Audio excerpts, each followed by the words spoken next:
In this video, we'll create async task to copy the database in the background. Async task is used to do background processing in Android. If you don't use async task to copy the database, the whole app will freeze while the copying of the database is happening. And if you have a large database, the app will freeze for a longer period of time. So we need to copy the database with async task. So let's create the async task class. New Java class. And the name load database async. Load database async extends async task. Async task has three arguments: void, void, boolean. I'll explain these arguments later on this video. Now let's declare some variables. Context type variable context, alert dialog type variable alert dialog, and database helper type variable mydbhelper. And now the constructor, and we set this context to context. Now we need to create an XML layout file for alert dialog. But first let's create a style for this alert dialog. So values styles, so style name myDialog theme, and the parent of this style is light dialog alert, and we set color accent to color primary. This color accent is the color of the text that will appear in the alert dialog. So layout new XML layout XML file, and the name is alert dialog database copying. Now let's add the progress bar. We are using a different progress bar than the usual one. If you remember, we added this progress bar library in build.gradle. So to use this progress bar, you need to add that library in build.gradle. Now let's add gravity center in this linear layout. The ID of this progress bar is progress bar, and here is some margins. And now onto our load database async.java. Here we need to override on pre-execute. Pre-execute is called before the main task. So here we'll show the alert dialog. So alert dialog.builder d equal new alert dialog.builder, and here the parameter is the context and the theme from our styles.xml. And here the inflator is the context, and the dialog view is the XML layout in which we have a progress bar.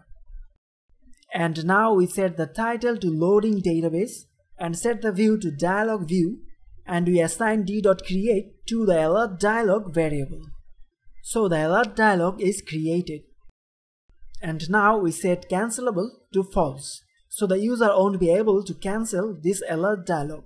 And lastly, we show the alert dialog. So on pre-execute, we'll show this alert dialog. And now we need to override do in background. This method is called immediately after the on pre-execute finishes. This is where we'll copy the database. The parameter is void params, and these dots means we can use an array of these params variable. And here we create an object of database helper class mydbhelper, and in a try-catch block we call mydbhelper.createDatabase, which copies the database from the asset folder to the user phone memory. If we control click, we can see this create database method. After copying the database, we close the database and then we return null. And now on progress update, let's keep it empty. And now we need to overwrite on post execute. This is called after the do in background finishes.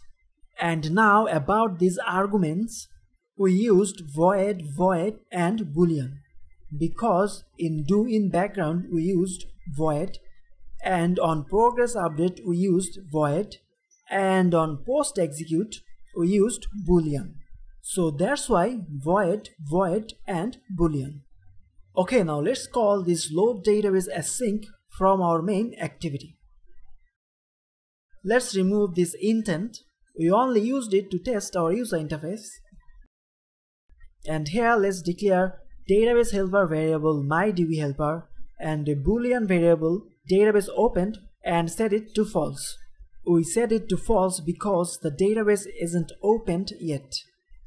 And now we assign new database helper to MyDB helper. And now we check if the database already exists or not with MyDB helper.check database. If we control click this check database, we can see it returns true if the database already exists and returns false if database doesn't exist. So if it returns true, we call this open database function, and else, which means database doesn't exist, we create an object of load database async named task and execute the task. Now let's implement this open database function. And here we declare open database as a static function. And now in a try-catch block, we open the database and set this database open variable to true.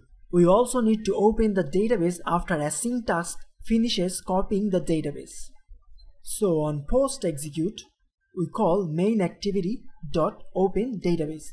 As the open database is a static function, we can just call open database like this. Okay, now let's run the app. So the database is already copied. As the database isn't a very large file, the copying process was pretty fast, so we could barely see our alert dialog.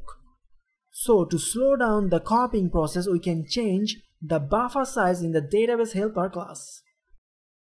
So let's change it to 64.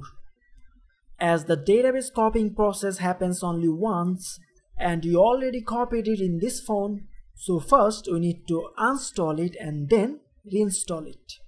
So I uninstalled the app. Now let's run the app again. And now we can see our alert dialog with the progress bar. And the copying is done. As we don't want to slow down the database copying process, let's change the buffer size back to 1024. And that's all for this video.